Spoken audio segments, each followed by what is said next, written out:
Hello everyone, how are you all doing? I hope all of you are doing great. So in this video, we are going to see the revision of chapter number 7 and chapter number 8 of your social science textbook class 7th new NCERT, that is Exploring Society India and Beyond.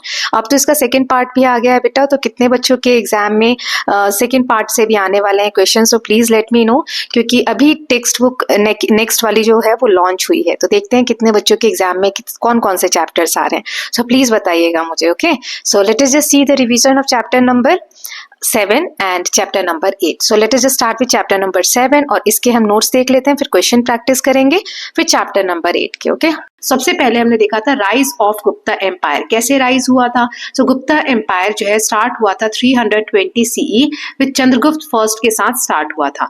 It was expanded under later rulers, जो बाद के शासक आए उन्होंने उसको expand किया and became one of the most powerful kingdom in ancient India.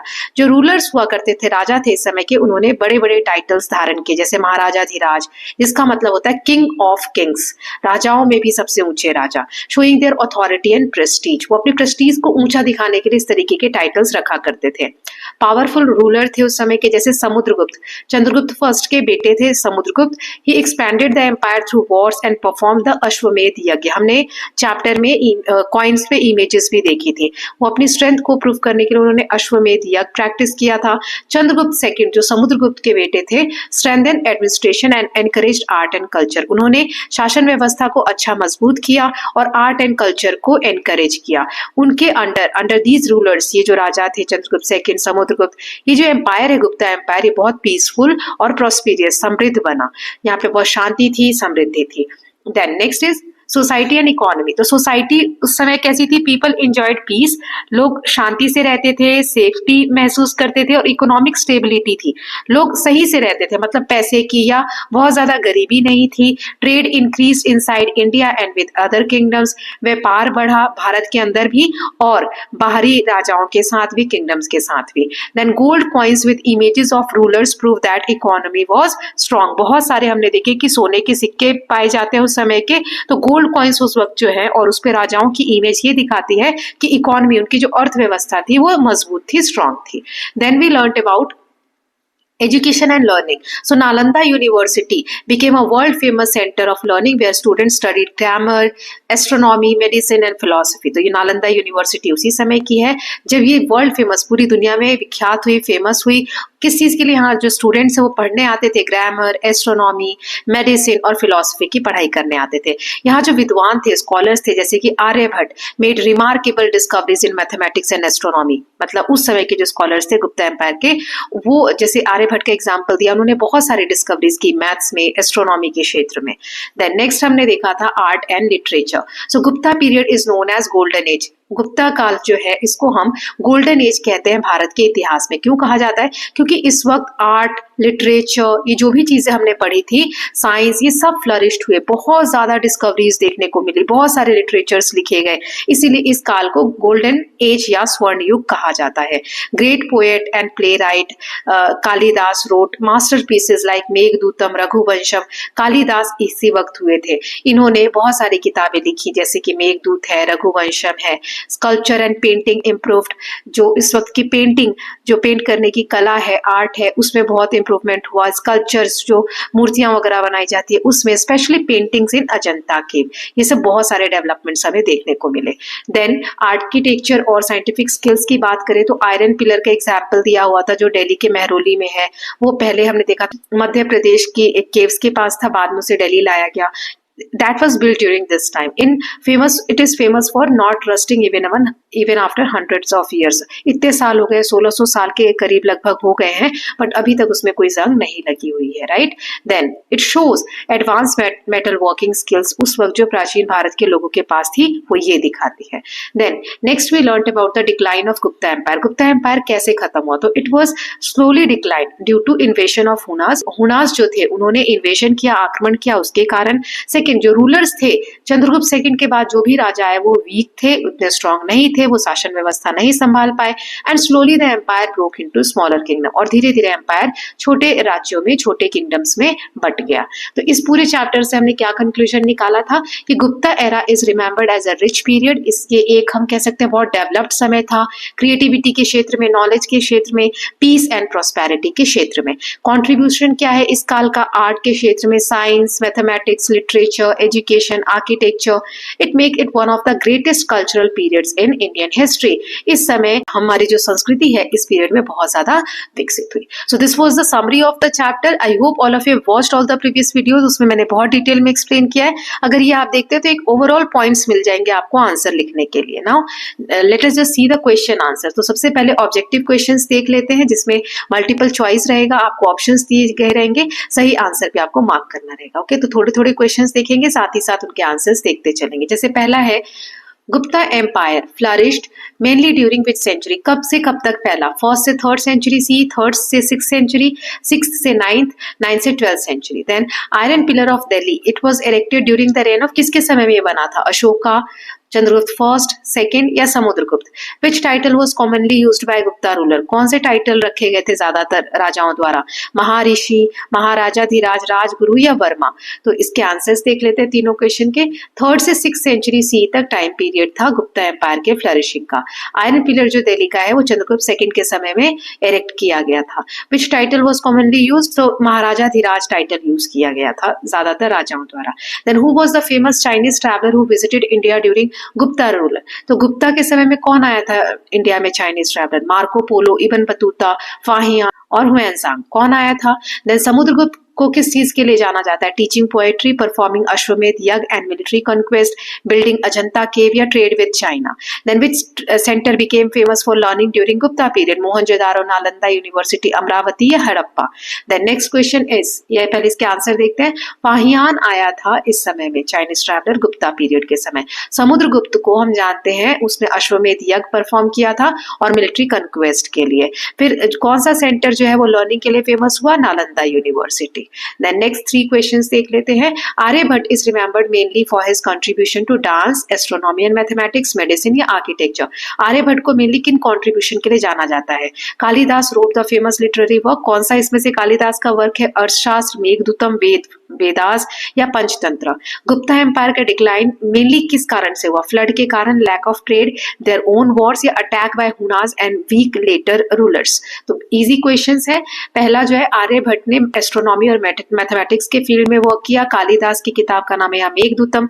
एक और है वो आप मुझे कमेंट सेक्शन में बताएंगे। गुप्ता एम्पायर मेनली जो डिक्लाइन हुआ वो हुनास के अटैक के कारण हुआ और वीक जो बाद में राजा है उनके कारण हुआ। नाउ तीन और क्वेश्चंस है। Which field progress greatly during the Gupta period giving it the title golden age? कौन सा फील्ड सबसे ज्यादा प्रोग्रेस हुआ जिसके कारण गोल्डन एज नाम दिया गया? Space research, art, literature and science, metal industry, only military weapon? Which metal work from Gupta period is famous for not rusting even today? आज भी किस चीज में जंग नहीं लगी जो गुप्ता पीरियड के समय का है? Gold statue, iron pillar, copper coin या silver plate? During Gupta period which style of art became highly develop? कौन सा आर्ट सबसे ज्यादा डेवलप हुआ इस समय में? Cave painting, sculpture, temple carving only, ship building या टेक्सटाइल वीविंग? तो इनके आंसर्स देख लेते हैं। 10th वाले का आंसर है गोल्डन एज क्यों कहा गया, किस चीज के लिए? आर्ट, लिटरेचर और साइंस के फील्ड में बहुत सारे डेवलपमेंट्स हुए। यहाँ पे आयरन पिलर फेमस है।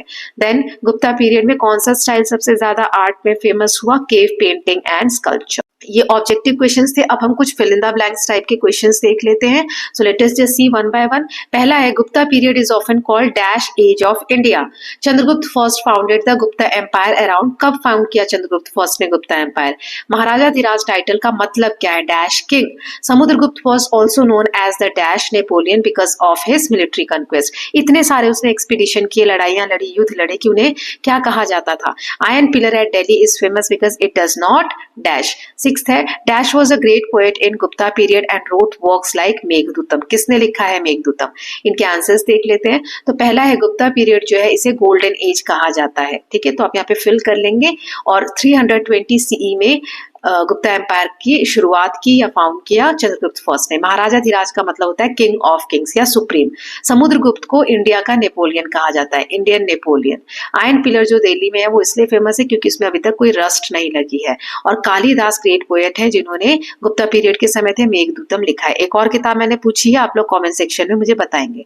नाउ नेक्स्ट क्वेश्चन देख लेते हैं इसमें। Aryabhata contributed greatly to mathematics and astronomy and wrote the book. उन्होंने कौन सी किताब लिखी थी आर्यभट्ट ने? ये आपको इसमें डैश में फिल करना है। देन नेक्स्ट क्वेश्चन है the famous learning centre during Gupta period was Dash University. Art and sculptures flourished during this period, especially the Dash caves. Gupta rulers issued many Dash coins with fine designs. Then Fahian visited India during rule of Dash. किसके समय में Fahien India में visit करने आए थे? The Gupta Empire declined mainly due to attack by Dash. तो इनके answers देख लेते हैं। तो सबसे पहले आर्यभट्ट ने जो किताब लिखी उसका नाम है आर्यभट्टिया। देन कौन सी यूनिवर्सिटी फेमस हुई थी? नालंदा यूनिवर्सिटी। आर्ट और स्कल्पचर जो है फ्लरिश हुआ इस पीरियड में, specially in Ajanta case. Gupta rulers ने इशू किए बहुत सारे गोल्ड कॉइन्स।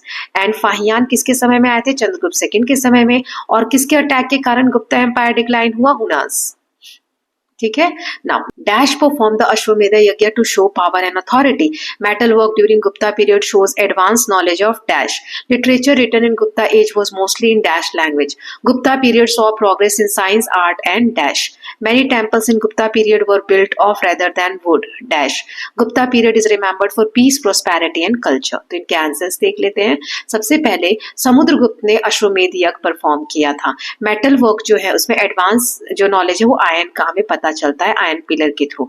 लिटरेचर जो लिखा गया गुप्ता एज में was mostly in Sanskrit language. Gupta period saw progress in science, art and literature. यहाँ लिटरेचर आएगा। और many temples in Gupta period were built of stone. Gupta period remember किया जाता है, याद किया जाता है peace, prosperity and cultural development या ग्रोथ के लिए। सो इसके साथ फिल इन द ब्लैंक्स देख लिए हमने। Now we will solve some short answer questions. ये क्वेश्चंस आप देख सकते हो, पॉज करके लिखने का ट्राई करोगे तब एक एक करके आंसर्स चेक करेंगे। यहाँ पे टोटल आप देख सकते हो 15th क्वेश्चन है। चलिए स्टार्ट करते हैं एक के साथ। तो पहला क्वेश्चन आप देख सकते हो, गुप्ता पीरियड को गोल्डन एज क्यों कहा जाता है? Gupta period is called a golden age because of its peace and prosperity, allowed growth in art, literature, science and trade. Achievements in astronomy, mathematics and literature made it a glorious era. इतने सारे developments हुए हर क्षेत्र में जिसके कारण इसे golden age कहा जाता है। दो अचीवमेंट्स हमें लिखने हैं चंद्रगुप्त फर्स्ट के। सो चंद्रगुप्त फर्स्ट ने गुप्ता डायनेस्टी की खोज की, स्ट्रेंथन किया थ्रू मैरिज अलायंसेस। हमने देखा था कि उसने अपनी बेटी की शादी कर दी थी ना वकाटका प्रिंस के साथ। And expanded control over Magadha and neighbouring areas, establishing a strong political base. Now third question is why is Samudragupta compare to Napoleon? Samudragupta को नेपोलियन से क्यों कंपेयर किया जाता था? He was compare to Napoleon because Samudragupta won many battles and expanded his empire across northern and southern India. उसने north में, south में अपने एम्पायर को एक्सपेंड किया। लाइक नेपोलियन, उसने भी बहुत सारे वॉर लड़े थे नेपोलियन ने। इसीलिए because of his military success he earned the title Napoleon of India. दो कॉन्ट्रीब्यूशन हमें चंद्रगुप्त सेकंड के लिखने हैं। So Chandragupta second also called Vikramaditya promoted trade with Mediterranean world, और इन्होंने एनकरेज किया था लिटरेचर, आर्ट और सपोर्ट किया था विद्वानों को जैसे कि कालिदास जो थे।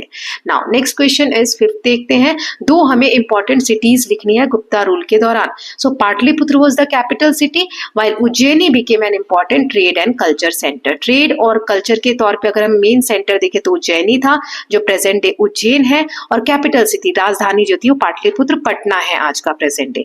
वो cities reflected the prosperity of Gupta society. Gupta society की तो समृद्धि है वो इन दो सिटीज से हमें देखने को मिलती है। How did trade prosper under Guptas? Guptas के समय में ट्रेड व्यापार कैसे बढ़ा? सो ट्रेड एक्सपैंड हुआ through inland and overseas route, मतलब देश के अंदर तो हुआ ही हुआ व्यापार, देश के बाहर भी। इंडिया एक्सपोर्टेड, क्या क्या एक्सपोर्ट करते थे इंडिया से? Silk, spices, ivory to south east Asia and Mediterranean region, और बहुत सारा वेल्थ यानी पैसा जो है एम्पायर में आता था विदेश से। देन नेक्स्ट क्वेश्चन इज दो कॉन्ट्रीब्यूशन हमें कालिदास के लिखने हैं। सो ही रोट फेमस प्ले, उन्होंने नाटक लिखा था, अभिज्ञान शकुंतलम, और पोएम लिखी थी जैसे Meghdoot, Raghuvamsham. His work represent the peak of Sanskrit literature. उस वक्त संस्कृत भाषा में लिटरेचर्स लिखे जाते थे और ये उस वक्त का पीक समय था जब संस्कृत लैंग्वेज में लिटरेचर लिखे जा रहे थे। What was the special about Nalanda university? क्यों फेमस थी Nalanda university? Because it attracted students from India and abroad. India, abroad हर जगह से इसमें स्टूडेंट्स पढ़ने आते थे। यहाँ पर रिलीजन, फिलोसफी, एस्ट्रोनॉमी, मेडिसिन, ये सब पढ़ाया जाता था and had a vast library with thousand of manuscripts, बहुत सारी किताबें यहाँ पर रखी गई थी।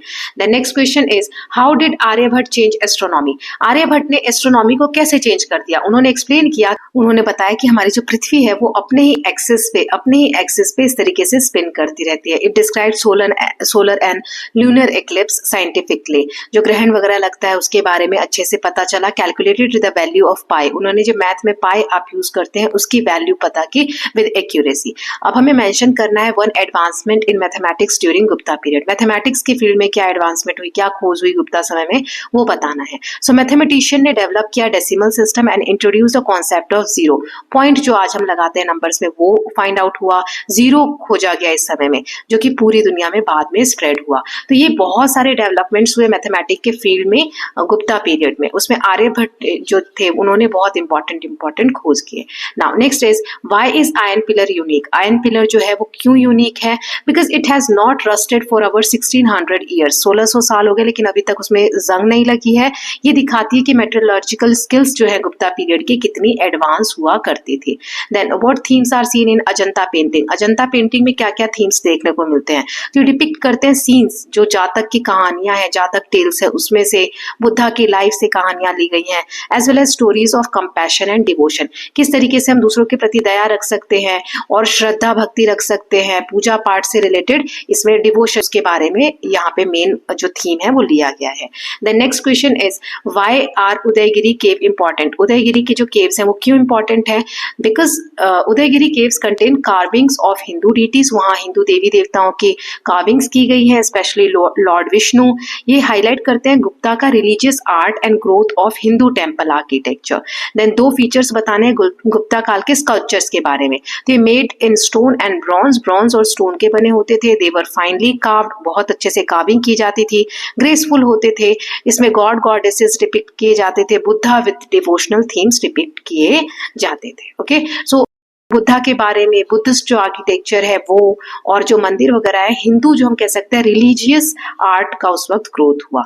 Then next is Who were the Pallavas? Pallavas कौन थे and where did they rule? और उन्होंने कहाँ शासन किया? So Pallavas were a South Indian dynasty ruling over Tamil Nadu. उन्होंने तमिलनाडु के ऊपर शासन किया, Andhra Pradesh, Karnataka, Telangana and with Kanchipuram as their capital. उनकी कैपिटल कांचीपुरम थी और आंध्र प्रदेश, कर्नाटका, तेलंगाना एंड तमिलनाडु के रीजन पे उन्होंने इस डायनेस्टी ने शासन किया। Okay, so with this we are done with 15 short answer question. 2 marks, 3 marks, 4 marks के आएंगे तो ये आप लिख सकते हैं। अब हम देख लेते हैं लॉन्ग आंसर क्वेश्चंस। ओके, तो इसकी जैसे 5 मार्क्स का आता है, 3 मार्क्स का आता है, 4 मार्क्स का आता है, तो आप अपने हिसाब से उसकी लेंथ को बड़ा छोटा करके लिख सकते हैं। तो ये टोटल 6 क्वेश्चंस मैंने लिए हैं लॉन्ग आंसर्स के, एक एक करके देखते हैं। पहला क्वेश्चन है explain the political achievements of Gupta ruler. Gupta जो शासक थे उनका पॉलिटिकल अचीवमेंट्स क्या है वो हमें बताना है। तो आंसर देख लेते हैं।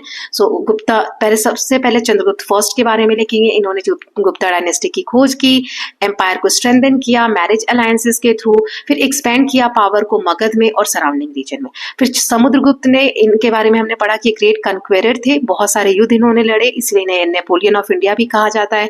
बहुत सारे बैटल्स जीते उन्होंने नॉर्थ में और साउथ इंडिया में। टेरिटरीज उन्होंने एनेक्स की, मतलब उस पर अधिकार किया, और ट्रिब्यूट एक्सेप्ट किया दूसरों से। चंद्रगुप्त सेकंड, जिन्हें विक्रमादित्य भी कहा जाता है, उन्होंने एम्पायर को वेस्टर्न इंडिया में एक्सपेंड किया। उन्होंने ट्रेड एनकरेज किया विद मेडिटेरेनियन वर्ल्ड, और patron of scholars like Kalidasa, बहुत सारे विद्वानों को उन्होंने संरक्षण प्रोवाइड किया। Together they created a stable and prosperous empire remembered as India's golden age. उन्होंने सबने मिलकर एक एम्पायर को स्टेबिलिटी के साथ एस्टैब्लिश किया जो बहुत समृद्ध था। नाउ सेकंड क्वेश्चन देख लेते हैं। Write a short note on Samudragupta's conquest. Samudragupta ने जो कन्क्वेस्ट की उसके ऊपर एक शॉर्ट नोट आपको लिखना है। तो देख लेते हैं answer. He was known as Napoleon of India for military success. बहुत सारी मिलिट्री सक्सेस उनको मिली, इसके कारण उन्हें नेपोलियन ऑफ इंडिया कहा जाता है। He defeated many rulers in northern India and annexed their territories. उन्होंने नॉर्थ इंडिया में बहुत सारे शासकों को हराया और उनकी टेरिटरीज जीत ली। साउथ में कैंपेन किया, वहां राजाओं को हराया, but allow them to rule as tributaries. अब उन्होंने लेकिन वहां पर क्या किया, जो साउथ में राजाओं को हराया, कहा कि आप ही शासन करो लेकिन बदले में आप हमें ट्रिब्यूट दोगे। Extended empire from Himalayas to south, Himalaya से लेकर साउथ तक एम्पायर को फैलाया। He spread Gupta influence far and wide, Gupta का जो प्रभाव है बहुत दूर दूर तक इन्होंने फैलाया। His victories made the Gupta empire strong and respected. Now next question is third वाला है, describe the cultural and social life of Gupta period. Gupta काल में सोसाइटी कैसी थी, कल्चरल जो डेवलपमेंट्स है वो कैसे थे वो बताना है। तो सोसाइटी ये वर्णास में डिवाइड थी, divided into varnas. People follow traditional custom. Urban life जो सिटी की लाइफ थी, जैसे पाटलिपुत्र, उज्जैन, ये प्रॉस्पर हो रहा था। फेस्टिवल्स और फेयर्स, मेले वगैरह या फेस्टिवल्स सेलिब्रेट किए जाते थे, जॉय और डिवोशन के तौर पे मनाए जाते थे। ट्रेड जो है लिंक थे इंडिया के with central Asia and Mediterranean. Charity, बहुत सारे दान वगैरह टेम्पल्स में, रेस्ट हाउसेस में और हॉस्पिटल बिल्ड करने में लगाए जाते थे। कल्चर जो है उसमें आर्ट, म्यूजिक, लिटरेचर बहुत ज्यादा फ्लरिश हुआ। रॉयल पैट्रोनेज मतलब जो राजा वगैरह थे उनके संरक्षण में। लाइफ जो थी वो प्रॉस्पेरियस थी, कल्चर्ड थी और पीसफुल थी। Now fourth question is, how did literature flourish during Gupta age. Literature कैसे विकसित हुआ, डेवलप हुआ गुप्ता काल में। गुप्ता रूलर्स ने पैट्रनाइज किया संस्कृत लैंग्वेज को और विद्वानों को। कालिदास जैसे जो पोएट थे उन्होंने बहुत सारे प्लेस लिखे, जैसे अभिज्ञान शकुंतलम, और पोएम्स लिखी जैसे मेघदूतम, रघुवंशम। तो ऐसे एक और थे भारवी, शूद्र का इन्होंने मृच्छकटिका लिखी थी। भरवी ने लिखा था Kiratarjuniya. So literature express devotion, beauty and imagination. Works of this period are admired globally even today. आज भी ये सारे वर्क्स जो हैं, जैसे मृच्छकटिका है, मेघदूतम है, अभिज्ञान शकुंतलम है, ये बहुत फेमस है पूरी दुनिया में। Gupta age is considered the peak of Sanskrit literature, ये पहले भी हमने पढ़ लिया था। नाउ क्वेश्चन नंबर 5 है, right about the work of Kalidas. Kalidas के वर्क के बारे में लिखना है। वो जो है एक बहुत सेलिब्रेटेड, बहुत फेमस पोएट और ड्रामेटिस्ट हैं गुप्ता काल के। उन्हें शेक्सपियर ऑफ इंडिया भी कहा जाता है। उनके इंपॉर्टेंट प्लेस जो है अभिज्ञान शकुंतलम और मालविका अग्निमित्रम है। पोएम्स है उनकी मेघदूत, रघुवंशम, कुमार संभवम। उनके जो वर्क हैं ये कंबाइन करते हैं नेचर को, डिवोशन को और ह्यूमन के इमोशंस को। Literature admired for elegance, imagination and beauty. His contributions, इनके जो कॉन्ट्रीब्यूशंस है उन्होंने गुप्ता लिटरेचर को वर्ल्ड में फेमस कर दिया है। Now the last question is, discuss the contribution of Aryabhata. Aryabhata के कंट्रीब्यूशन के बारे में इनके बारे में लिखेंगे। Great astronomer, mathematician of Gupta period. He wrote Aryabhatiyam, explain that earth rotates on its axis. He gave scientific explanation of solar and lunar eclipse. He calculated the value of pi accurately. He introduced concepts that shaped astronomy and mathematics. His discoveries influenced Indian science and inspired later scholars world wide. इनकी जो discoveries थी उन्होंने India की जो science को बहुत ज्यादा influence किया और inspired later scholars world wide. पूरी दुनिया के जो विद्वान थे उनको बाद में इंस्पायर भी किया बहुत सारी डिस्कवरीज करने। So with this students, we are done with summary and examination questions, exam based questions of chapter number 7. Now let us just start with revision of chapter number 8. तो आगे देखते हैं, व्हाट इज सेक्रेडनेस। सेक्रेडनेस क्या होता है, मैंने sacred बताया था, पवित्र को बोलते हैं ना। तो सेक्रेडनेस क्या होगा, it means something deeply spiritual, जो आत्मा से रिलेटेड हो, होली यानी पवित्र हो, वर्दी ऑफ रेवरेंस। रेवरेंस मतलब होता है श्रद्धा, ठीक है, जिसकी हम श्रद्धा कर सके, है ना, कि श्रद्धा करने लायक कोई चीज हो, उसे हम बोलते हैं सेक्रेडनेस। फिर it is not limited to shrines. ऐसा नहीं है कि सेक्रेडनेस यानी जो पवित्रता है वो सिर्फ श्राइन्स या मंदिर तक ही सीमित है, बट इसमें पिलग्रिमेज जो जर्नी होती है वो भी इंक्लूड होता है। नेचुरल एलिमेंट्स भी आते हैं और एंटायर लैंडस्केप्स भी आता है, जैसे माउंटेन पे है कोई एक मंदिर बना हुआ है ना, तो सिर्फ ये मंदिर पवित्र नहीं होता, वो रास्ता जिसको फॉलो करके यहाँ तक जाया जा रहा है वो रास्ता भी पवित्र होता है। ये जो ज्योग्राफिकल लैंडस्केप है, ये जो माउंटेन है, ये भी पवित्र हो जाता है, राइट। पेड़ पौधे रास्ते में जो भी आ रहे हैं ये सब क्या हो जाते हैं, पवित्र माने जाते हैं। So next is sacred places across religions. अब सारे रिलीजन्स की बात हो रही, तो all religions in India including Islam, Christianity, Judaism, Zoroastrianism, then Buddhism, Jainism, Sikhism and Hinduism have sacred places. सभी धर्मों के अपने अपने सेक्रेड प्लेसेस है जहाँ पर वो लोग जाके वर्शिप करते हैं। एग्जाम्पल यहाँ पर दिया हुआ है, जैसे दरगाह शरीफ अजमेर में है, वेलंकनी चर्च तमिलनाडु में है, सांची एंड बोध गया बुद्धिज्म से रिलेटेड है, अकाल तख्त एंड पटना साहिब ये सिखिज्म से related. Pilgrimage and sacred geography. So तीर्थ यात्रा यानी पिलग्रिमेज जो होती है बहुत फिजिकल और स्पिरिचुअल जर्नी है। फिजिकल मतलब आपकी फिजिकल स्ट्रेंथ होगी तभी आप कोई भी पिलग्रिमेज को का सफर जो है वो तय कर सकते हैं। स्पिरिचुअल यानी आत्मा से भी हम तैयार होने चाहिए, अपने मन से, अंदर से, है ना। सेक्रेड रूट्स जो होते हैं जो साइट्स को कनेक्ट करते हैं अक्रॉस इंडिया, फॉर्मिंग एक नेटवर्क जैसा बन जाता है जिसमें 4 धाम है, ज्योतिर्लिंग्स हैं, शक्ति पीठ आते हैं। हमने इन सबसे रिलेटेड कहानियां चैप्टर में पढ़ी थी। So I would request you all कि आप चैप्टर की वीडियो जरूर देखें। पिलग्रिमेज जो है often lead to cultural unity by connecting people from different region. Pilgrimage जो होता है वो हमेशा एक कल्चरल यूनिटी मेंटेन करता है कि जो अलग अलग रीजन के लोग हैं उनको कनेक्ट करके। देन नेक्स्ट हमने देखा था Jain and tribal sacred spaces. तो Jain visited places like Mount Abu, Girnar, then Shatrunjaya associated with Tirthankara. Tirthankara कौन थे हमने देखे थे, जो स्पिरिचुअल सबसे हाईएस्ट पोजीशन पे जो गुरु हुआ करते थे जैन धर्म में, उन्हें तीर्थंकारा कहा जाता है। Tribal traditions consider mountains, reverse and forest sacred. Example include नियम डोंगर, Dongriya cone and Toda hills. So tribal tradition के बारे में हमने पढ़ा था कि कैसे वो माउंटेन रीजन में रहते हैं और ये लोग नदियों को, फॉरेस्ट को, इन्हें सेक्रेड समझते हैं। जैसे एक ही एग्जांपल दिया हुआ है ट्राइबल पॉपुलेशन का। Then next is nature and sacred ecology. अब इसमें क्या है कि river like Ganga, Yamuna, Godavari are revered and personified as goddess. Personified मतलब कि नदियों को पर्सन की कैटेगरी दे दी गई है, देवी माँ की कैटेगरी दे दी गई है ना। Sacred groves, forest and trees like peepal tree, ficus religiosa are worshipped and protected. Peepal tree ये भी एक नेचर का ही पार्ट है, ट्री है, लेकिन इसको हिंदुइज्म में बहुत ज्यादा वैल्यू की जाती है, इसकी पूजा भी की जाती है। Then cultural significance of sacred geography. तो इसमें क्या पढ़ा था कि जो सेक्रेड प्लेसेस होते हैं जैसे मंदिर वगैरह, ओफन लोकेटेड इन फॉरेस्ट, वो जंगल में लोकेटेड होते हैं, माउंटेन में और रिवर बैंक्स पे। पिलग्रिमेज जो रूट होता है, रास्ता जिससे कि तीर्थयात्री जाते हैं, also help trade and cultural exchange. Example हमने देखा था उत्तर पथ और दक्षिण पथ।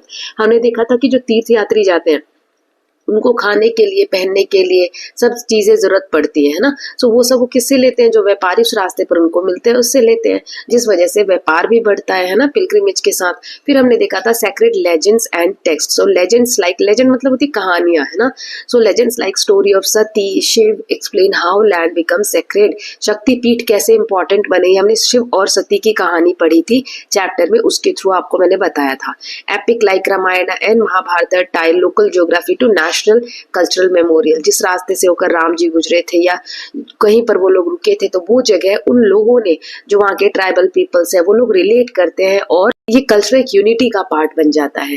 देन ग्लोबल सेक्रेड ज्योग्राफी, इसमें क्या देखा था कि सेक्रेड ज्योग्राफी पूरे वर्ल्ड वाइड में है। जैसे ग्रीक में ग्रुप्स है, माओरी सेक्रेड माउंटेन्स है, native American nature worship. Then example था तोरानाकी माउंगा जो माउंटेन है न्यूजीलैंड में, उनको उन्होंने पर्सन की कैटेगरी दे दी है, जैसे अभी हमने इंडिया के केस में नदियों के बारे में देखा।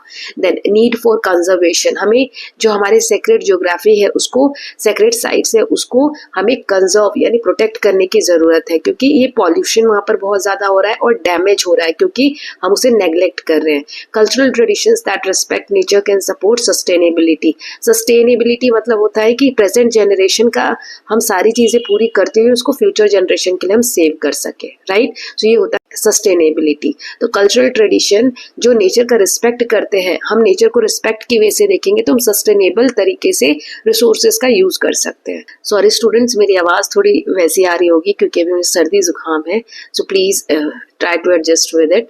चलिए अब एक्स्ट्रा क्वेश्चन आंसर देख लेते हैं। सबसे पहले ऑब्जेक्टिव क्वेश्चन है, पहला है सेक्रेड का मतलब क्या होता है, पॉलिटिकल, इकोनॉमिक, होली और स्पिरिचुअल या टेम्पररी। तो इसका आंसर हो जाएगा सी, होली और spiritual. Then second is which river is personified as goddess in India, Amazon, Nile, Ganga and Danube. India की बात हो रही है ना, तो गंगा रिवर है इंडिया की, तो यहाँ पर आ जाएगा सी। देन व्हाट इज तीर्थ यात्रा, तीर्थ यात्रा क्या है, टेम्पल का आर्किटेक्चर, रिवर की क्लीनिंग, सेक्रेड जर्नी या फॉरेस्ट फार्मिंग। सो सेक्रेड जर्नी, जब हम किसी सेक्रेड प्लेस की विजिट के लिए जाते हैं तो उसको हम कहते हैं तीर्थ यात्रा। Then where is Dargah Sharif located, कहाँ पर है, लखनऊ, हैदराबाद, अजमेर या दिल्ली। तो ये अजमेर अजमेर में है ना, तो ऑप्शन नंबर सी आ जाएगा। Then which religion is associated with mount Abu? Buddhism, Christianity, Jainism या इस्लाम?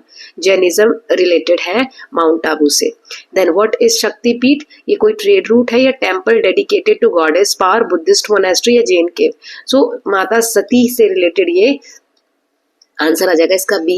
सारे क्या है? टेम्पल्स हैं। Then next is where which tree is considered sacred and worship? Mango, peepal, neem या बनियान? पीपल ट्री को पूजा जाता है ना, सो बी इसका आंसर है। Then which state has Niyam Dongar is sacred to tribal group? Maharashtra, Orissa, Gujarat और आसाम? तो इसका आंसर हो जाएगा बी, यानी उड़ीसा के पार्ट में नियम डोंगर है। Then Velankanni church is in Kerala, Tamil Nadu, Goa और वेस्ट बंगाल?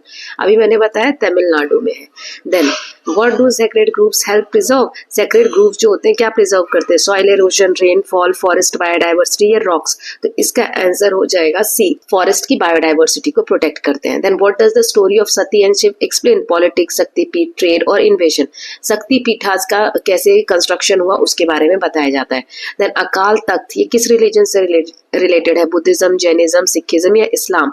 सो ये रिलेटेड है सिखिज्म से, ऑप्शन नंबर सी। ठीक है, अब नेक्स्ट क्वेश्चन देख लेते हैं। So what is Bodh Gaya known for? Mosque, church, Buddha's enlightenment या बैटल? बुद्ध भगवान को यहीं पर ज्ञान की प्राप्ति हुई थी। एनलाइटनमेंट मतलब ज्ञान की प्राप्ति होना। पिलग्रिमेज जो प्रमोट करते हैं क्या? पॉल्यूशन, यूनिटी, वॉर और पॉवर्टी? यूनिटी प्रमोट करते हैं, ऑप्शन आ जाएगा यहाँ पर बी।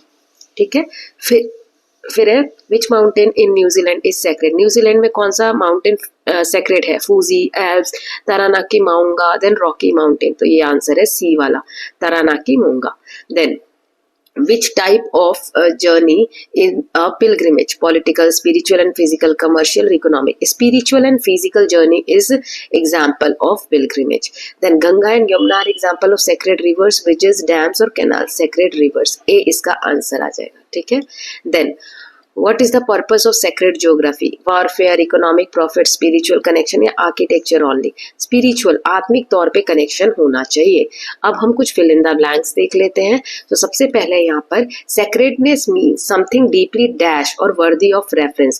तो deeply क्या होना चाहिए? कुछ भी spiritual है ना, तो यहाँ पे आप fill कर लेंगे। मैं fill नहीं कर रही हूँ, सिर्फ आपको आंसर बता रही हूँ, आप खुद से fill कर लीजिएगा। Then the river dash is personified and worshipped as goddess। तो यहाँ पे कौन सी river को हमने person की कैटेगरी दी है? Ganga. Tirth yatra is both dash and spiritual journey. यहाँ पे क्या आ जाएगा? Physical and spiritual journey. फिर है Char Dham pilgrimage include dash sacred sites. कितने साइट्स है इसमें? 4, इसीलिए चार धाम नाम है। माउंट आबू ये जो सेक्रेड प्लेस है ये किस कम्युनिटी का है? तो जैनिज्म का। ठीक, जैन कम्युनिटी का। Then tribal groups often consider dash and forest as sacred। किसको वो sacred समझते? फॉरेस्ट के अलावा माउंटेन्स को। नियम डोंगर is a sacred site for the कौन सी ट्राइब के लिए? तो डोंगरिया कोंड ट्राइब के लिए। ठीक है, then the story of Sati and Shiva explain the formation of Shakti Peetha. तो शक्ति इसमें आंसर आ जाएगा। Then the dash trees is considered holy and is protected. Peepal tree, इसका साइंटिफिक नेम क्या है वो आप मुझे कमेंट सेक्शन में बताएंगे। Sacred groups help conserve local dash and biodiversity. So local flora यानी प्लांट लाइफ। ठीक है, flora and biodiversity. Then Velankanni church ये कौन से स्टेट में लोकेटेड है? तमिलनाडु में। Akal Takht is an important sacred site in which religion? Sikh religion. Pilgrimage connect people from different region and culture. Then ancient pilgrimage route are also served as dash routes. क्या है ये? Trade routes के form में भी use होते हैं। बोध गया is associated with enlightenment of Buddha. ठीक है, अब हम कुछ शॉर्ट क्वेश्चन आंसर देख लेते हैं। तो पहला है what does sacredness mean in the Indian context? India के कॉन्टेक्स्ट में सेक्रेडनेस का क्या मतलब है? So it refers to the deep spiritual और religious significance attached to certain places, rivers, trees और landscape in Indian tradition. Then what is purpose of pilgrimage? Tirth yatra. तो इसका क्या आंसर हो जाएगा? ये एक जर्नी है जो करी जाती है स्पिरिचुअल ग्रोथ के लिए, कनेक्शंस टू सेक्रेड प्लेसेस। ये यूनिफाई करते हैं लोगों को from different region and culture। Then name a sacred Jain site and its important। तो माउंट आबू हमने देखा था।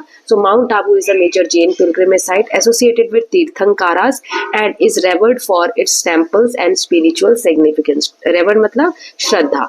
Then why are river considered sacred in India? India में रिवर्स को पवित्र क्यों समझा जाता है? River like Ganga and Yamuna are personified। इनको पर्सन की कैटेगरी दे दी गई है as a goddess. and are revered. इनकी श्रद्धा की जाती है as purifying and life-giving forces in Indian culture.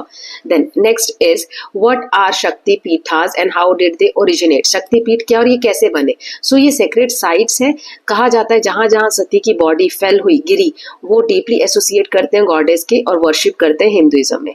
What is cultural role of sacred trees like people?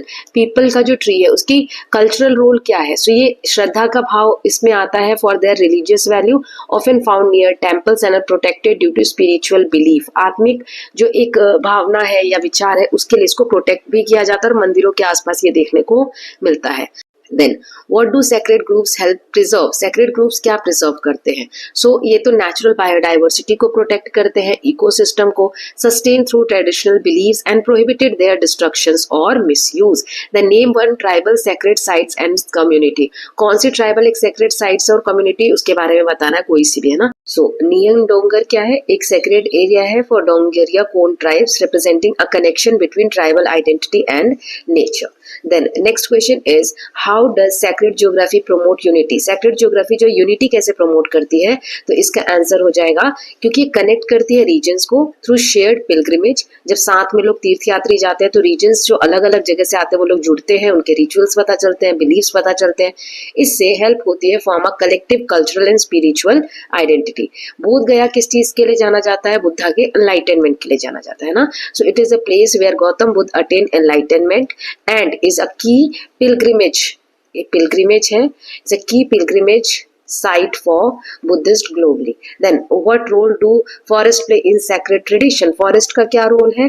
So they are considered homes of deities. इन्हें हम समझते हैं forest को, जंगलों को, कि भगवान जो देवी देवता है उनके घर हैं in many cultures and are protected as sacred groves. इसीलिए इन्हें प्रोटेक्ट किया जाता है. Why are pilgrimage route historically important? ये जो रूट्स है ट्रेड के लिए भी बहुत इंपॉर्टेंट थे. So cultural exchange के लिए, ट्रेड के लिए, spiritual journey के लिए पूरे इंडिया में ये जो पिलग्रिमेज रूट्स हैं बहुत ज्यादा मायने रखते हैं. अब कुछ लॉन्ग क्वेश्चन आंसर देख लेते हैं. तो पहला है explain the significance of pilgrimage in Indian culture. Pilgrimage का क्या सिग्निफिकेंस है? तो it is more than religious journey, it is a cultural tradition that strengthen faith and unity. People travel from different parts of the country to visit sacred places like Char Dham and ज्योतिर्लिंग. ठीक है, लोग जगह जगह से आते हैं इन जगहों को विजिट करने के लिए. These journeys help share stories, values, rituals across region और सपोर्ट करते हैं लोकल कम्युनिटीज को through donation and tourism while reinforcing a collective spiritual identity. Collective एक आइडेंटिटी रिप्रेजेंट करते हैं. Then describe the sacredness of rivers in Indian tradition. So इसमें rivers का क्या सिग्निफिकेशन इंडिया के ट्रेडिशन में वो बताना है. तो river like Ganga, Yamuna are worshipped as living goddess and play a vital role in religious life. People bathe in these rivers to cleanse sins and perform rituals like immersion of ashes or festival offering. लोग इन नदियों में अपने पाप को, sin मतलब होता है पाप को, क्लीन करने के लिए, धोने के लिए, साफ करने के लिए नहाते हैं. जो अस्थियां होती हैं उनको भी विसर्जित किया जाता है इन नदियों में. These rivers are not only sacred, ये सिर्फ पवित्र नहीं है but essential to environment and livelihoods, symbolizing spiritual and ecological balance. ये आंसर थोड़े बड़े हैं, जितने मार्क्स का आएगा आप उस हिसाब से लिख सकते हैं. Then what role do sacred groves and trees plays in conservation? Conservation में इनका क्या रोल है? तो चलिए देख लेते हैं. Sacred groups are patches of forest preserve due to spiritual belief. जैसे इतने दूर में फॉरेस्ट है, उसमें से कुछ एरिया को प्रोटेक्ट कर लिया, इस पैच को प्रोटेक्ट कर लिया स्पिरिचुअल बिलीफ के कारण. कम्युनिटीज जो वहां रहते हैं वो कटिंग ट्री को अवॉइड करते हैं, एनिमल हंटिंग को मना करते हैं, believing deities reside in them कि इस एरिया में भगवान है तो इस एरिया में ना पेड़ पौधे काटे जाने हैं ना किसी जानवर का शिकार होना चाहिए. Trees like peepal and banyan are worshipped and protected. These tradition help conserve biodiversity and serve as early example of sustainable environmental practices rooted in culture. Then explain how legends, जो stories हैं, turn land into sacred geography. So कैसे जो land है वो geography में convert हुआ? So legends like story of Sati or even from Ramayana and Mahabharata turn ordinary landscape into holy ground.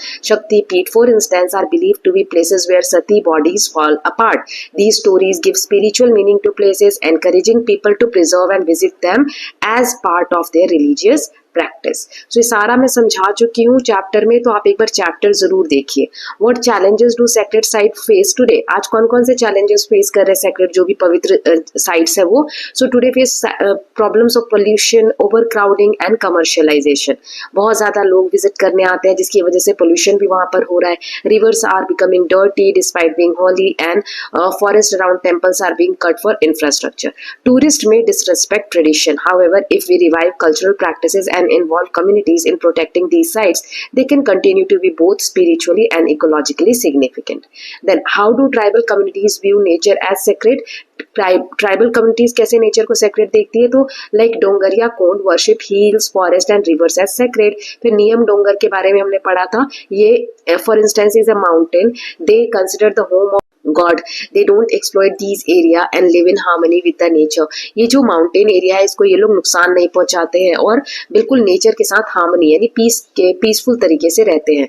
Their beliefs show deep respect for the environment and offer models of sustainable living, कि कैसे हम environment के साथ सामंजस्य बिठाकर एक साथ रह सकते हैं खुशी खुशी। Okay? So with this students we are done with revision and extra practice question of chapter number 8 also, and together with this 7th and 8th also हमारा complete हो गया है। इससे पहले 3, 4, 5, 6 ये हो गए थे, अब 7, 8 भी हो गया है। नेक्स्ट वीडियो में मैं 9th और 10th अपलोड कर दूंगी। ओके, फिर 11th और 12th बच जाएगा। इसके अलावा तो कोई चैप्टर नहीं आ रहा है। I hope all of you are loving these videos. If you are doing so please like and share it and don't forget to subscribe the channel for more such videos. Thank you so much.